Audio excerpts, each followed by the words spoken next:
네, 두 번째 세션에서는 모바일 앱에서 엔터프라이즈 데이터 활용하는 세 가지 방안에 대해서 알아보도록 하겠습니다. 바꿔 얘기하면 VCL 어플리케이션을 모바일로 확장하는 세 가지 방안으로 이해하셔도 되겠습니다. 네, 첫 번째 방안입니다. 첫 번째 방안은 아직도 이제 2티어로 그 VCL 어플리케이션이 구성되어 있는 그 프로젝트가 많으실 텐데요. 2티어 같은 경우에는 VCL 어플리케이션이 그 데이터베이스에 바로 다이렉트로 데이터를 액세스하는 구조입니다. 이 구조에서 그 모바일 앱을 추가를 해야 되는데요. 아마 고객들의 요구사항도 많이 있을 겁니다.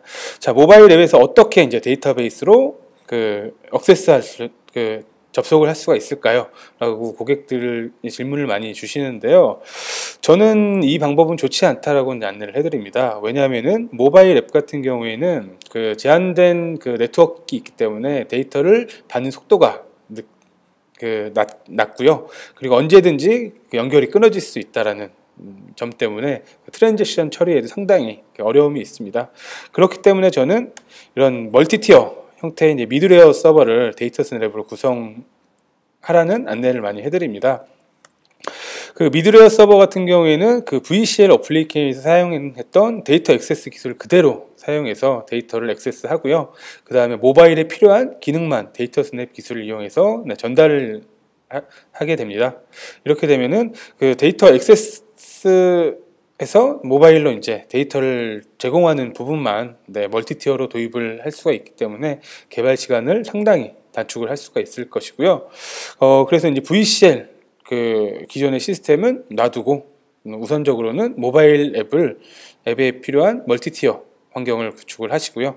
향후에는 전반적으로 멀티티어로 전환하는 것이 더 유리할 것이라고 보입니다. 네, 두 번째 방안입니다. 두 번째 방안은 사내에 이제 웹서버가 있을 경우입니다. 웹 서비스를 하기 위한 웹서버가 있을 경우에는 웹서버에서 이제 모바일이 사용할 수 있는 인터페이스를 REST나 JSON이나 XML 형태로 제공을 해주게 되면은 모바일 앱에서는 REST 클라이언트라는 기술을 이용해서 웹서버에서 제공되는 그 모바일 인터페이스를 연동할 수 있는 기술입니다. 여기서는 REST 그 클라이언트 라이브러리가 사용되고요. 그 REST 기반의 인터페이스를 연결할 때 아주 탁월한 기술입니다. 네, 세 번째 방안은 그 2티어 방안에서 그 모바일 앱이 직접 VCL 애플리케이션으로 접속을 하는 케이스입니다. VCL 애플리케이션 직접 접속하기 위해서는 앱 테더링이라는 기술이 사용되고요. 앱 테더링의 이제 모토는 신규 개발보다는 상호 보완하고 이제 기능을 확장하는 형태로 이제 갈 수가 있습니다.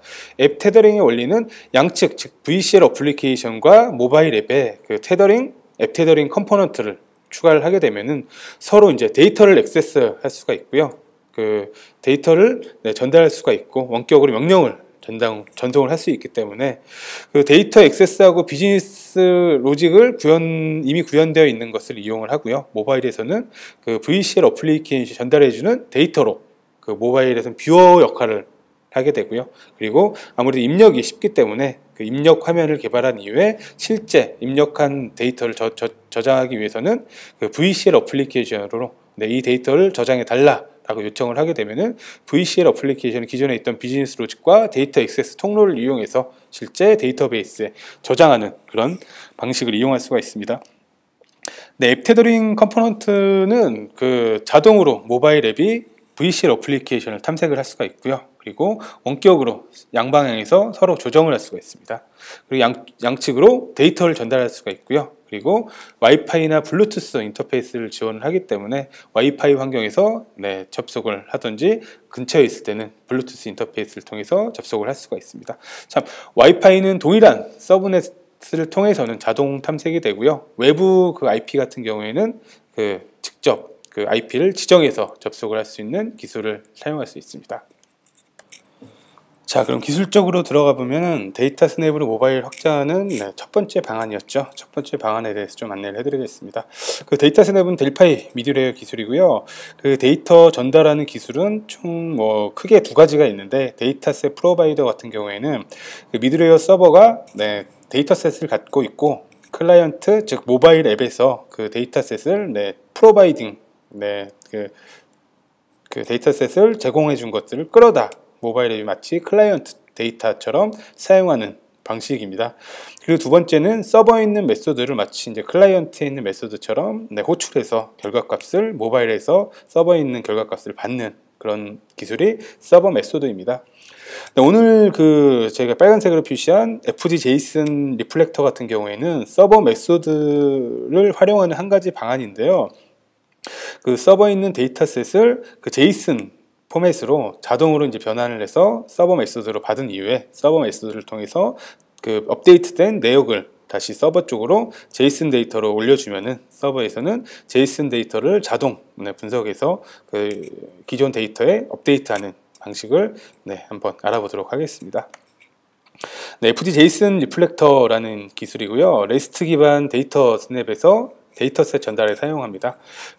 아까 말씀드렸던 것처럼 데이터셋을 JSON 포맷으로 자동 변환해주는 기술을 제공을 해주고요. 변경된 내용을 JSON 포맷으로 전달하거나 일괄 업데이트하는 기능을 제공하기 때문에 이 방법을 쓰는 이유는 그 데이터셋 프로바이더, 즉 그 원격에 있는 데이터셋을 이제 끌어다 쓰는 경우에는 그 클라이언트와 서버가 항상 연결이 되어 있어야 됩니다. 하지만 모바일은 연결이 이제 끊어질 수 있는 상황이 많기 때문에 이런 경우에는 이 FD-JSON 리플렉터 기술을 이용하게 되면은 그 HTTP 기반의 REST 기반 그 데이터 스냅 서버에 연결을 하기 때문에 잠시 접속이 끊어졌어도 그 이후에 이제 업데이트하는 내용을 그 HTTP 요청을 통해서 이루어지기 때문에 연결이 잠시 끊어져도 다시 복구하는 작업을 쉽게 할 수가 있습니다.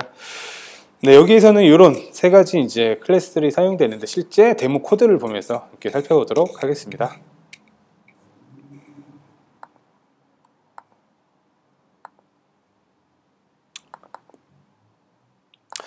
그 JSON 데이터 스냅 그 데모에서는 총 두 개 이제 서버와 클라이언트가 있습니다. 클라이언트에 있는 기능을 먼저 살펴보면요, 중점적으로 살펴봐야 될 부분은 서버 메소드. T 서버 메소드 클래스 안에 있는 이 두 개의 이제 그 메소드입니다. 첫 번째 메소드는 FD-JSON 데이터셋이라는 객체를 클라이언트로 전달해주는 역할을 하는데요. 이때는 결과를 생성을 하고요. 그리고 결과를 리스트를 추가를 합니다. 어떤 결과를? FD 쿼리 커스터머를. FD 쿼리 커스터머 같은 경우에는 일반 이제 그 조회한 결과가 나올 수 있는 FD 쿼리 컴포넌트입니다.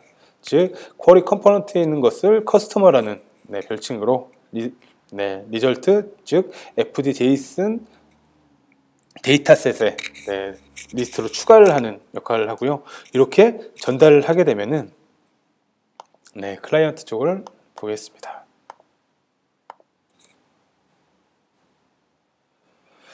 클라이언트 쪽에서는 이렇게 서버 메소드로 데이터셋 리스트를 전달을 받게 되고요. 그 다음에는 그 메모리 테이블에 FD 멤 테이블 커스터머는 메모리 테이블입니다.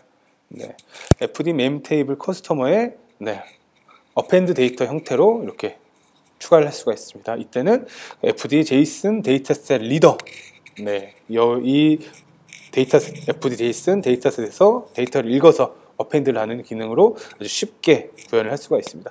기존 같았으면 데이터를 조회한 다음에 파싱하는 코드가 아마 상당히 많았어야 될 텐데 이렇게 쿼리 컴포넌트에 있는 내용을 그대로 가져와서 이런 간단한 구문을 통해서 그 메모리 테이블로 입력을 할 수가 있고요. 반대로 이렇게 쭉 저장을 한 다음에 어플라이, 다시 서버 쪽으로 업데이트하는 내용을 보시면은 메모리 테이블에 포스트를 하고요. 그 다음에 이번에는 FD-JSON 델타스 라이터 쪽에 리스트 애드를 합니다. 약간 좀 비슷한 내용이죠. 그리고 실제 메모리 테이블에 있는 내용을 커스터머라는 별칭으로 이쪽에 추가를 하고요. 그 다음에 업데이트 커스터머라는 서버 메소드를 호출을 합니다. 그럼 서버 메소드에서는 업데이트 커스터머라는 메소드가 자동으로 호출이 되고 이런 데이터가 넘어오는데요. 이때는 어플라이라는 그런 JSON 데이터 JSON 델타스 어플라이 업데이트라는 객체를 생성을 할 때 이때 그 넘어온 데이터를 가지고 이제 생성을 하고요. 이 데이터를 어플라이 업데이트 합니다. 커스터머라는 쪽에서 이쪽 FD 쿼리 커스터머라는 쿼리 컴포넌트의 커맨드 쪽으로 어플라이 업데이트를 하겠다 라는 군문입니다. 이 이후에는 에러가 발생했을 거고요. 자, 그러면은 이런 간단하게 이제 구현된 내용이 잘 동작을 하는지 테스트를 해보도록 하겠습니다. 그럼 서버부터 실행하도록 해보겠습니다. 네, 서버를 시작을 하고요. 자, 그 다음에 클라이언트를 실행하겠습니다. 자, 왼쪽에 있는 버튼을 통해서 서버에 있는 쿼리 컴포넌트를 FT-JSON 리플렉터 기술을 이용해서 JSON을 가져온 이후에 메모리 테이블로 자동적으로 가져오는 부분이고요. 자, 이제 여기 커스터머 111이라는 거를 잘못된 것 같아서 지우고 서버 쪽으로 업데이트를 하겠습니다. 네, 잘 업데이트가 됐는지 확인해 볼게요. 엠플로이스 쪽에 커스터머. 네, 아주 잘 업데이트가 된 것 같습니다. 자, 그 다음에 다시 얘는 이 두 개를 붙여서 업데이트를 할 것인데, 이때는 잠시 서버가 중단이 되어 있는 상태라고 가정을 해보겠습니다. 네, 커넥션을 잃어버렸다고 오고요. 다시 서버가 접속이 됐습니다. 그 이후에 다시 업데이트를 하게 되면은, 네, 다시 쿼리를 조회해보면은, 다시 이제 재접속을 한 이후에도 연결을 유지하고 데이터를 서버 쪽으로 업데이트하는 기능까지 한번 확인을 해봤습니다.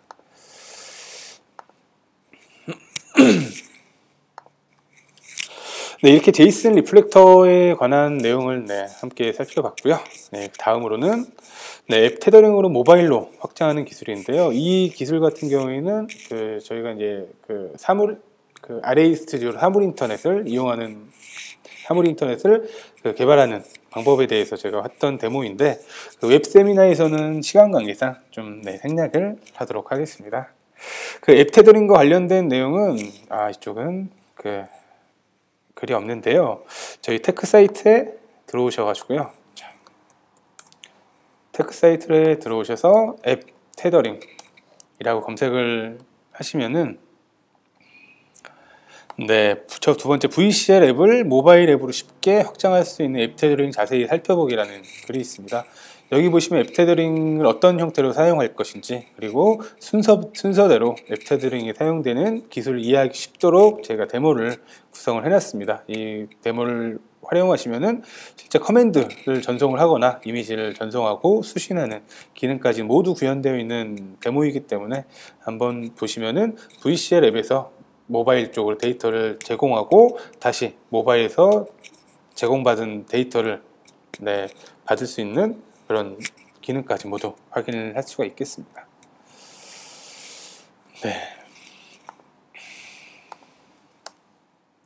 이렇게 앱 테더링 부분도 살펴보시면 좋을 것 같고요. 자, 그리고 다음은 REST 클라이언트입니다. REST 클라이언트 같은 경우는 표준 웹 프로토콜을 지원할 수 있는 델파이 기술이고요. 기능별로 독립 컴포넌트가 제공하기 때문에 기능별로 구현을 하기 아주 쉽습니다.